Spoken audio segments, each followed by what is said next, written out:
Good evening and welcome to News at 10. I'm Stephen NT. This bulletin is live on your DSTV channel 279 and also on Facebook Live at TV3 GH. We're also hearing heavy on your comments this evening and counting on them. How has the revocation of the 23 or so licenses of the financial institutions hit you? But before then, let's quickly take a look at the major news highlights of the day. The Bank of Ghana has revoked the licenses of 23 insolvent savings, loans and finance house companies. The revocation has become necessary because they are insolvent with no hope of being recapitalized within the period given to them by the central bank.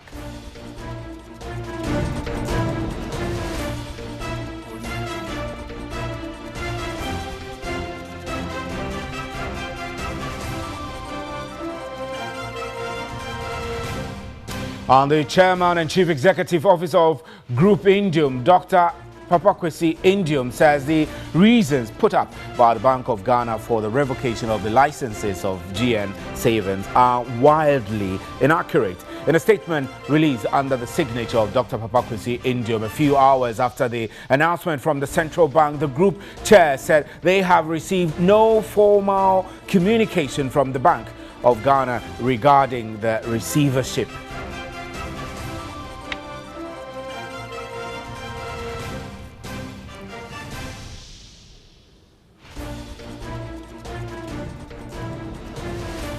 On Karandene's power ship Osman Khan, operated by Car Power Ship Ghana Company Limited, has berthed at the Sekondi naval base in the western region. The power ship is expected to be connected to the national grid in 15 days.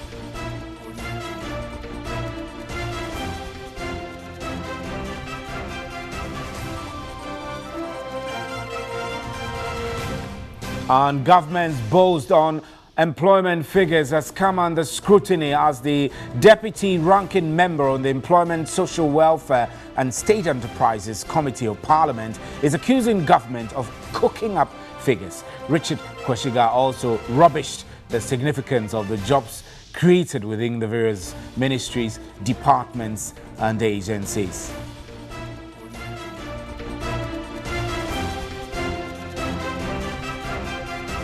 The Ministry of Education says it has no immediate plans of scrapping basic education certificate examinations, BECE, but may in the future consider the introduction of a national standard-based examination.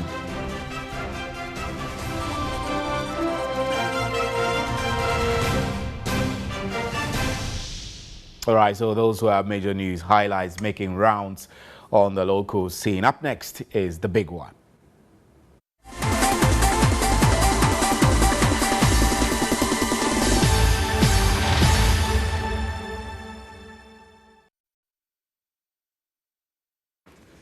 Welcome back. Now, the Bank of Ghana has revoked the licenses of 23 insolvent savings loans companies and finance house companies. The revocation has become necessary because they are insolvent with no hope of being recapitalized within the period given them by the central bank.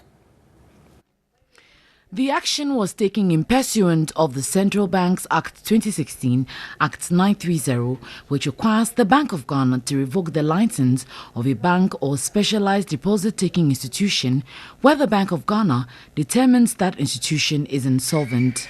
According to the Central Bank's assessment, these institutions have no reasonable prospects of recovery and their continued existence poses severe risks to the stability of the financial system. The Bank of Ghana has also appointed Eric Nipa as a receiver for the specified institutions. The central bank says government has made funds available to enable the receiver pay depositors after their claims are validated. The Bank of Ghana has also revoked the licenses of 2 non-bank financial institutions, Express Funds International and Ghana Leasing Company, which are insolvent and have been inactive for a number of years. The Bank of Ghana says these actions are part of its efforts to restore confidence in the banking and specialized deposit-taking sectors. The first cleanup exercise by the Bank of Ghana was in August 2017.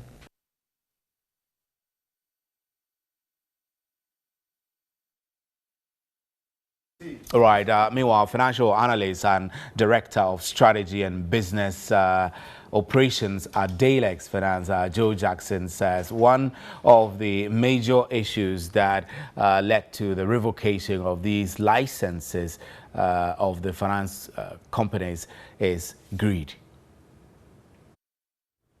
Well, first of all, it was not a surprise. It was definitely coming, and we've all known that quite a few of the companies were in trouble. What was the surprise, though? There were 1 or 2, maybe 3 companies in there that I was surprised to see, because we didn't have full view of the difficulties that they were facing. But a lot of the other companies, some of the companies had even shut their doors before this announcement came. So, one, I would even dare say that this announcement is long overdue.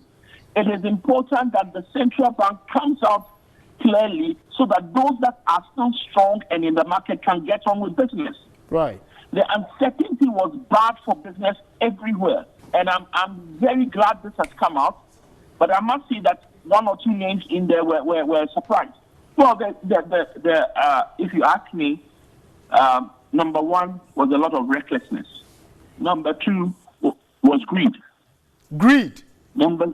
Yes, recklessness and greed was really part of it.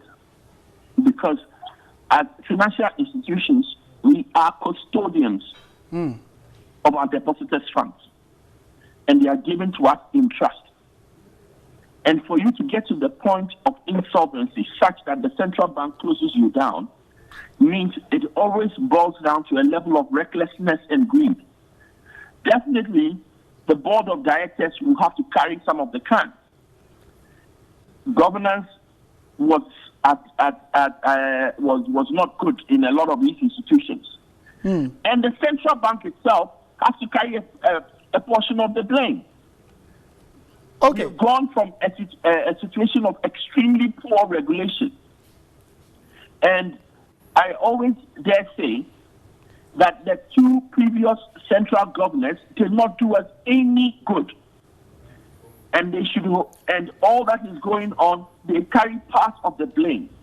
If they had stepped in as quickly as they needed to, this situation will not be as bad as it is today.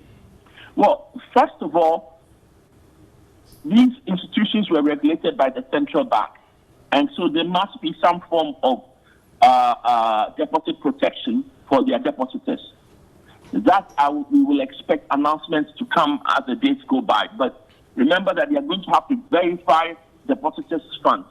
All right, so let's start the conversation. We do have Professor John Gachi, who is a chartered economist, on the telephone lines. Later, we'll be getting to Skype to speak to Twiniboa Kodua, who is the Executive Secretary of the Ghana Association of Savings and Loans. And I have in the studio my colleague, Eben Agyekum, who is with the business desk right here at Media General. Eben, thank you very much for your time. Let's quickly get onto the telephone and see if we can have a little conversation with Professor John Gachi. Good evening, Prof. We're grateful that you could join us. Thank you.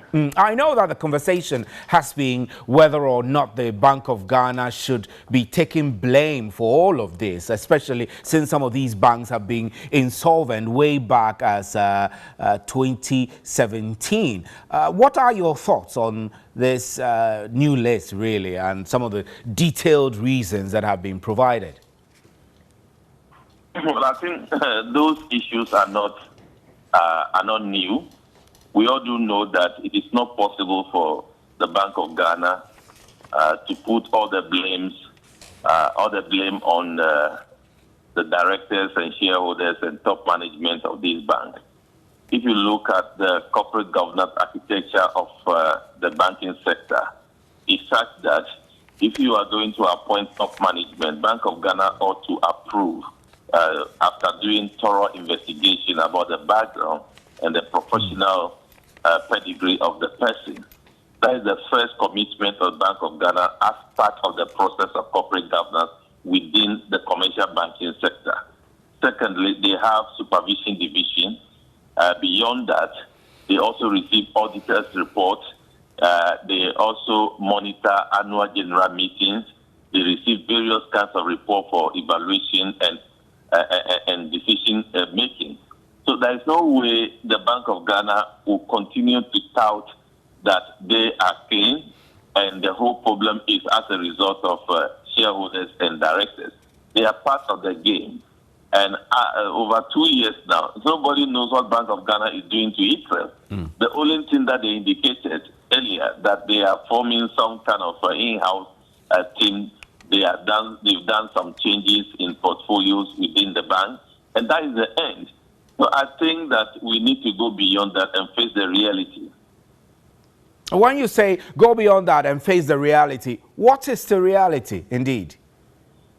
It is very painful if the regulator fails to do its work, and the regulator decided that the solution to that is to increase the minimum capital from 120 to 400. By so doing, commercial banks, financial institutions, which genuinely could have met a minimum capital of about 200 million or 220 million, have to look around to get about 400 million, and they are not able to get. That is the reason why you're closing them down. So Professor Gachi, your suggestion, I mean, you've always not been, Professor Gachi, you've always not been in favor of using the minimum capital as a tool of sanitizing the banking sector. Are you suggesting now that exactly what you feared is what we have on our hand now?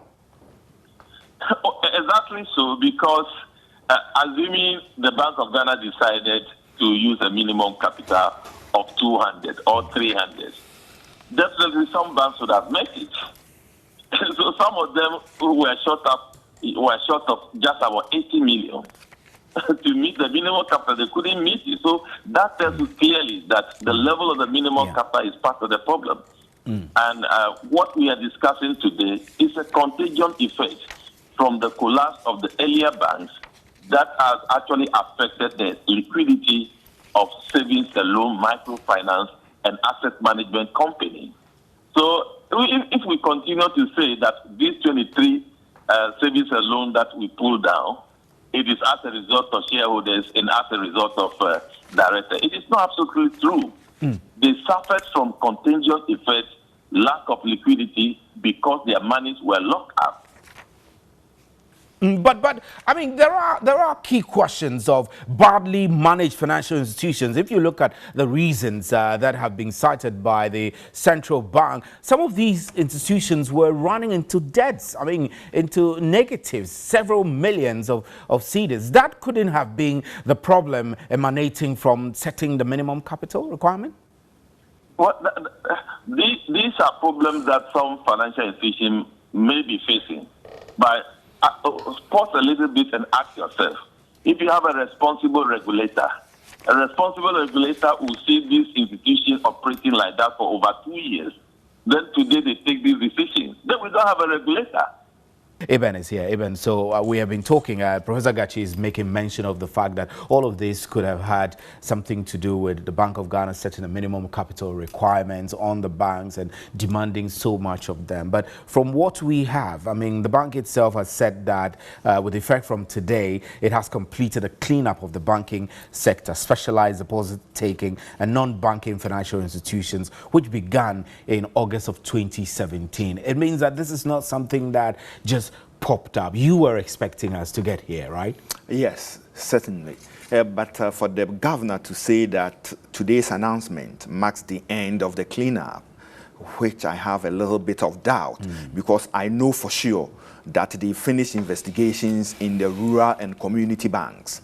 Some of them have been penciled down for measures. Others would have to be recapitalized. So if he's saying they done with the exercise, then maybe they've talked to the Apex Bank to maybe find a solution to whatever they found out. But for sure, I can say that they finished with investigation in that area. They've penciled some banks down for recapitalization and possible closure. And so some of the reasons that have been coming up, the detailed reasons of some of the issues that have been coming up are incredible. I mean, GN Bank comes very close to my mind. Some of the issues and allegations that have been leveled against GN Bank, including their ability to move as much as $62 million and a quantum of 18,000, I beg your pardon, British pounds sterling outside the country without following due process, suggests that there possibly were a series of bad corporate governance in all of these banking sectors. Sure, Steve. Apart from the bad corporate governance, we have a regulator that expects these financial institutions to furnish the regulator with quarterly and annual reports. So if we sit down for years and we don't go through their reports to see what is happening, then it's come down to lack or poor supervision and monitoring. You look at the defense of Indum. One of the reasons for the closure of of GM Savings and Loan is a subsidiary that is offshore. I think with the name Business Solutions, you have International Business Solutions. The Bank of Ghana has cited it as one of the reasons for the closure.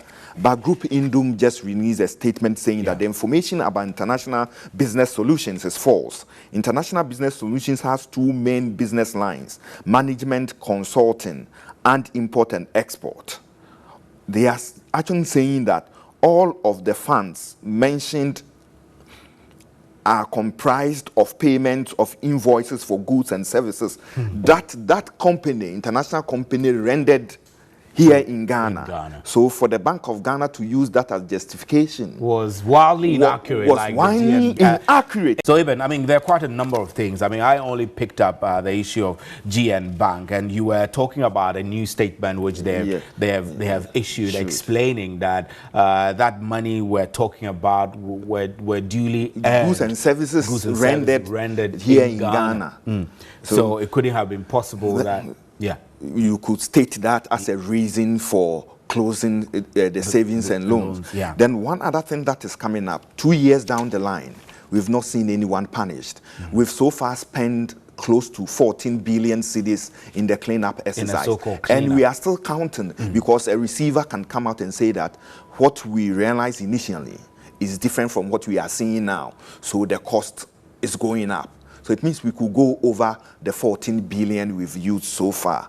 We've not seen anyone punished. Taxpayers' money being used to clean up the system. So the expectation of business watchers is that somebody should be taking the fall for what is happening and be punished for it as a deterrent to other people who might be thinking of taking depositors' funds and using it the way they want. We had an exclusive interview with the governor of Bank of Ghana, and he's saying that we should give the Attorney General some time. And one will say, what's the definition of some time? How long is some time? It's been 2 years. This process started 2 years ago. And we've cited reasons for bad governance, decisions, and other things. People picking money to do their own investment. So it's a clear-cut situation. We should have seen someone being punished now.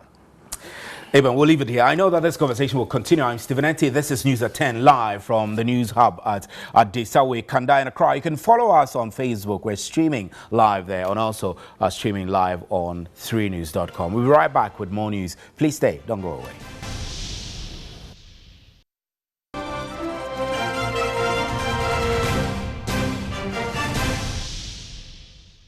Welcome back to News at 10. Let's take you through some of the comments that have been coming forward. We'll put down some of the reasons cited by the central bank for the revocation of these licenses. And we have some of you commenting. Nana Kofi Akuria Jabing says these actions were backed by law, taking pursuant to the sections of the law of the bank and specialized deposit-taking institutions, which requires the Bank of Ghana to revoke the license of a bank or specialized deposit-taking institution where the Bank of Ghana determines the institution is insolvent. And Oting Isaac says, initially I didn't understand understand. But if the reasons given are true, then bravo, Bank of Ghana. And Fix Law DX says, good move to protect hard-earned money of ordinary Ghanaians and make our banking system better. And Nyamiba Chief Imam Ibrahim says, I think it's a good action.